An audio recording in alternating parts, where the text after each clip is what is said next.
Hello dear students, I welcome all the standard 10 students on this online classes. I hope you all are studying properly in your home, stay safely in your home. At the same time, you go through your book, do the section exercises.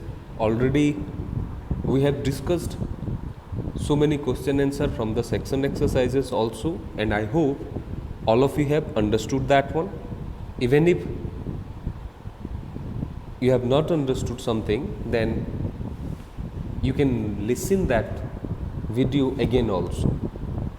You must go through the videos properly. I have explained everything, okay, related to section exercises also, okay.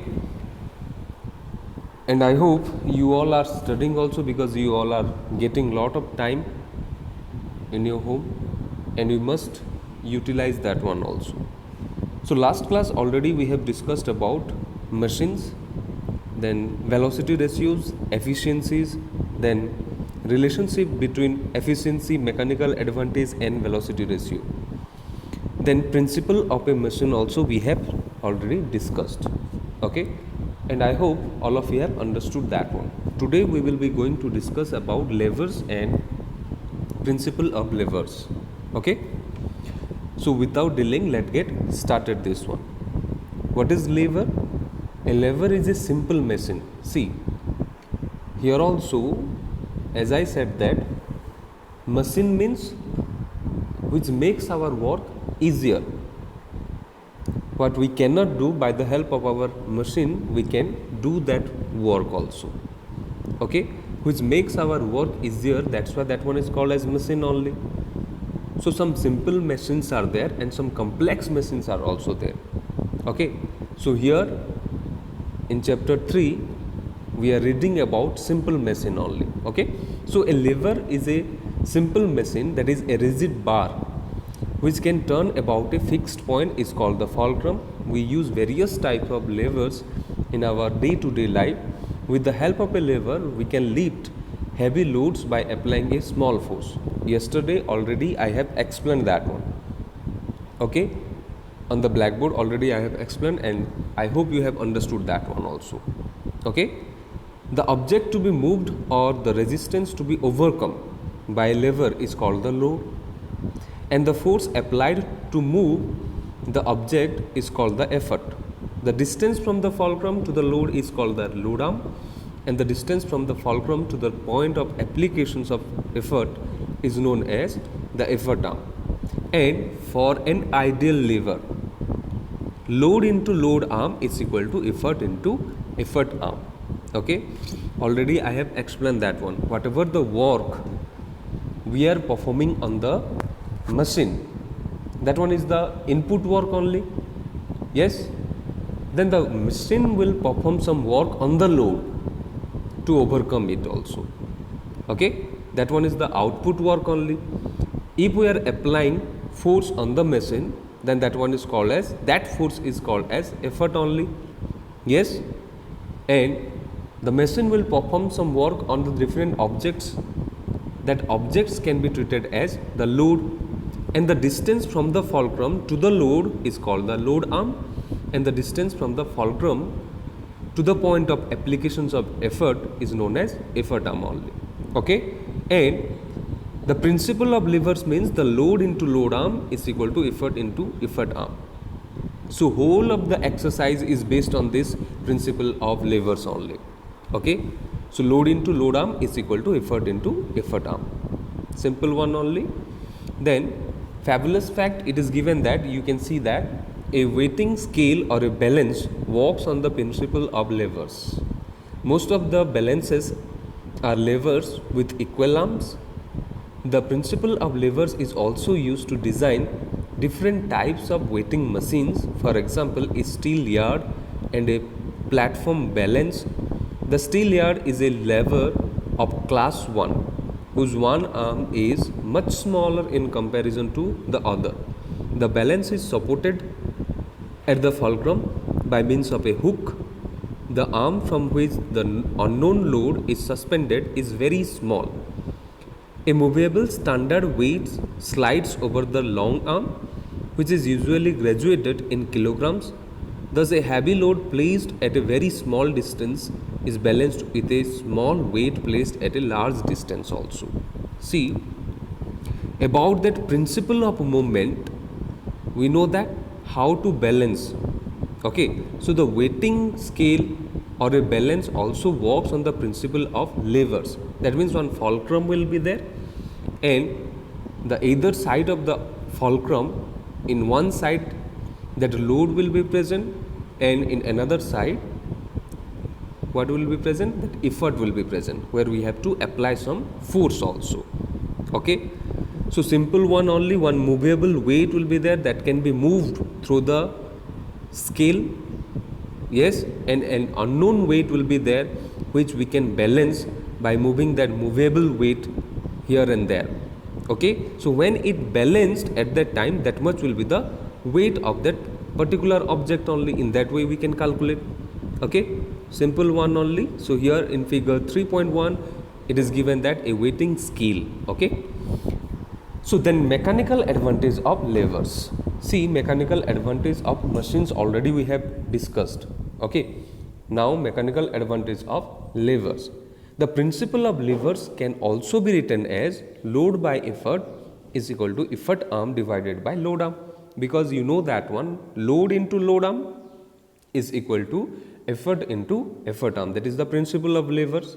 So from that principle of lever we can generate this one also, that is load divided by effort is equal to effort arm divided by load arm. Since load divided by effort means, you know that one, already we have learned about that, that is the mechanical advantage. So mechanical advantage is equal to effort arm divided by load arm also. Previously for the machine, in case of machine, that mechanical advantage was load divided by effort. So here mechanical advantage for the levers, in case of levers, effort arm divided by load arm. Okay, simple one only. Hence the mechanical advantage of a lever is the ratio of the length of the effort arm to the length of the load arm. Then 3 points are there. As I said that what are the points are given here, that points are very important also. You must have to understand that one properly. So the first point, it is saying that if the lengths of the effort arm and the load arm are equal, then obviously the mechanical advantage is equal to 1 only. Okay, if load arm is equal to effort arm, in that case what will be the mechanical advantage? Mechanical advantage is equal to 1. If the effort arm is longer than the load arm, in that case what will happen? The mechanical advantage is more than 1. You must have to keep it in your mind. If the effort arm is shorter than the load arm, the mechanical advantage is less than 1. So where the mechanical advantage is less than 1 and more than 1 or equal to 1, we have seen here. Okay, and I hope all of you have understood that one also. Okay, then kinds of levers. As I said that different classes of levers are there. Okay, levers are classified into 3 types: class 1, class 2, then class 3. Today we will discuss about that lever of class 1, in which case we can call that one as the lever of class 1. That one we will be going to learn. So depending upon the positions of the fulcrum, effort and load, levers are of 3 types. So the positions of the fulcrum, effort and load, that levers are classified into 3 types. So the first one is the levers of class 1. The levers in which the fulcrum F is in between the effort E and the load L are known as levers of class 1. Here in the figure you can see that one, figure 3.2, representations of a lever of class 1. Okay, that fulcrum is exactly present in between that effort and the load, and which one is the effort arm and which one is the load arm also it is visible. You can see that one. In this class of levers we may have effort arm greater than, less than or equal to load arm. Maybe in class 1 lever, maybe that effort arm is greater than or less than or equal to the load arm. So the mechanical advantage and velocity ratio may be greater than or less than or equal to unity. Accordingly it will be vary. for the lever of class 1. Okay, simple one only. Then the examples related to that class 1 levers are given here. A seesaw, you can see that one, you must be played with that one also. Yes, fulcrum will be present at the middle part and load and effort are present in the either side of the fulcrum. So seesaw is the example of class 1 lever. Then a pair of scissors, a pair of pliers, a beam balance, tin shear, brakes of a bicycle, nipper, the handle of a hand pump, crowbar, claw, hammer, spade, spoon used to open a lid, etc. These all are the examples of class 1 levers. Okay, in your examinations also it is coming like that. Previously it was coming, maybe syllabus it is reduced, maybe it is not present, but we must have to know about this also. Okay, because this all are related to our day to day life. Okay, so up to this much I think all of you have understood that one properly. Yes, then some more points are there. In a lever having effort arm longer than the load arm, then what will happen? See, previously already we have discussed about that one, that in which case that machine is used as a force multiplier, then in which case it is used as the gain in speed. Yes, so accordingly here also it is given that in a lever having effort arm longer than the load arm, both the mechanical advantage and the velocity ratio are greater than 1. Such a lever can be used as a force multiplier. So in which case that lever is used as a force multiplier, in which the effort arm longer than the load arm. So for example, a tin shear which is used for cutting metal sheets has longer handles compared to its blades. Okay, then the next one, in a physical balance, a lever of class 1. You know that one, physical balance means what? That is also called as beam balance. Yes, both the effort arm and the load arms are equal. Therefore, its mechanical advantage and velocity ratio are equal to 1 only. Okay, in a lever having effort arm shorter than the load arm, both the mechanical advantage as well as the velocity ratios are less than 1. Okay, in such levers, the displacement of effort is greater than that of load. Because of these, the blades of a pair of scissors are made longer than the handles, so that it can cut the paper or whatever it may be easily.